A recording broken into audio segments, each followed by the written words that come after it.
Садриддин әділді жаралады. Әділ қашып кетті. Айшагүл әкесіне Пойразбен сөйлес, менің одан басқа ешкімім жоқ деді. Бахри Пойразға келді. Айшагүлді алып кетіп қал деді.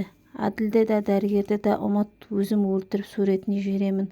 Таңертең ерте кетіңдер деді. Болмаса Айшагүлді енді ешқашан көрмейсің. Мені тыңда деді. Сефер мен Сема балалар үйінен бала асырап алғысы келді.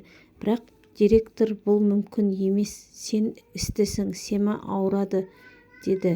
Сефер ренжіп кетіп қалды. Пойраз Айшагүлге кетеміз, чемодан дайында деді. Әділ жаңа жоспар құрды. Әділ Бахриді кездесуге шақырды. Бағалы сыйлығым бар, 1 сағаттан кейін кездесейік деді.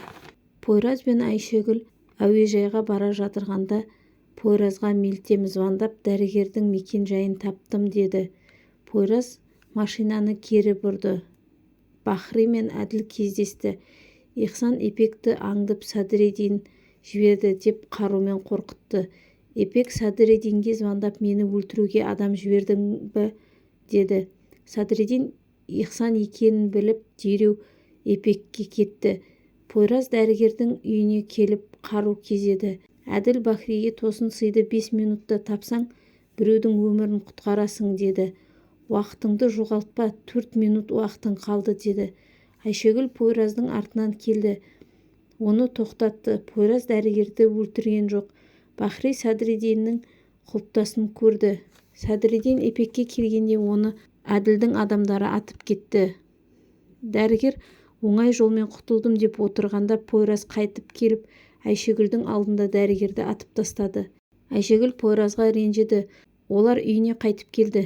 Мен сен үшін баламнан бас тарттым, сен не істеп жүрсің деп жылады Айшагүл. Сүнгіл Ипекті больницадан қуды. Садриддинді сен атқыздың, саған ақша төледі сол үшін деді. Ипек өзіне жала жапқанға шыдаймай кетіп, Сүнгілдің ақша беріп Садриддинді айналдырды деді деп Бахриге айтып берді. Сізден ақша алу үшін деді.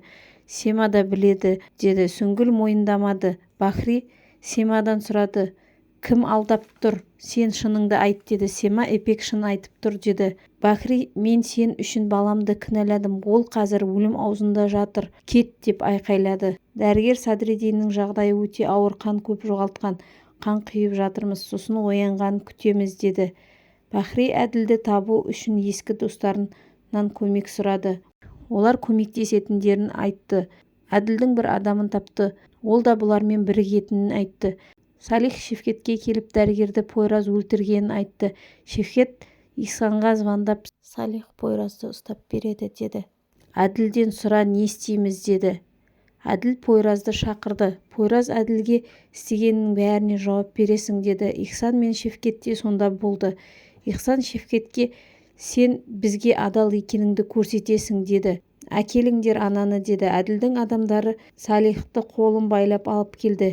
Ихсан Шевкетке қару беріп, Салихты ат, болмаса біз сенімен қоштасамыз деді. Пойраз әкесіне жібер оны деп айқайлады. Ол, әкесі ешкім менің баламды ұстап бере алмайды деді. Пойраз атпа оны деді. Бастығына жалынды. Ихсан Шевкетке қару тақап, оны атпасаң, Әділ сені Бахримен бірге деп ойлайды деді. Сосын не болатынын өзің білесің деді. Пойраз бастығына атпа деп жалынды. Пойразды 2 адам жібермей ұстап тұрды.